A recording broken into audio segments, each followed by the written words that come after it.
Worksheet 4 में राजभाषा।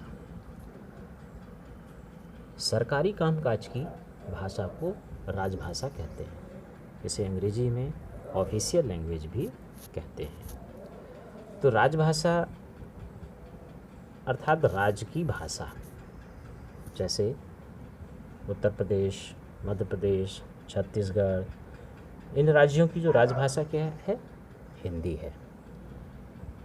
इन राज्यों में जो भी काम होता है, सरकारी कामकाज जो भी होता है, वो किस में होता है, हिंदी में होता है। क्यों? क्योंकि इन राज्यों के लोग हिंदी भाषा को बहुत अच्छे से समझ लेते हैं, बहुत अच्छे से जान लेते हैं, इसलिए इन राज्यों की जो राजभाषा है वो हिंदी है।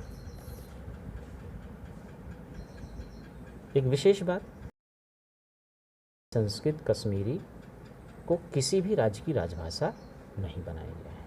क्यों नहीं बनाया गया? क्योंकि ये बोलियां जो हैं ये व्यक्ति विशेष तक सीमित रह गई हैं।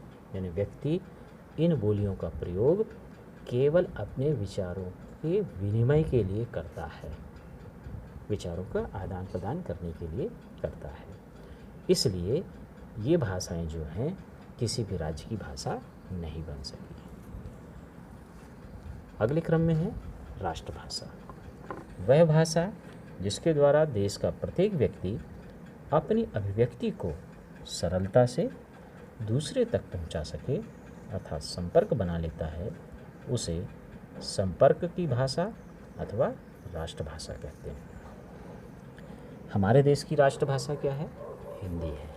हिंदी को राष्ट्रभाषा क्यों बनाया गया? हिंदी को राष्ट्रभाषा इसलिए बनाया गया क्योंकि हमारे देश में हिंदी को बोलने वाले, समझने वाले और पढ़ने वालों की संख्या सर्वाधिक है। इसलिए हिंदी को हमारे देश की राष्ट्रभाषा बनाया गया है।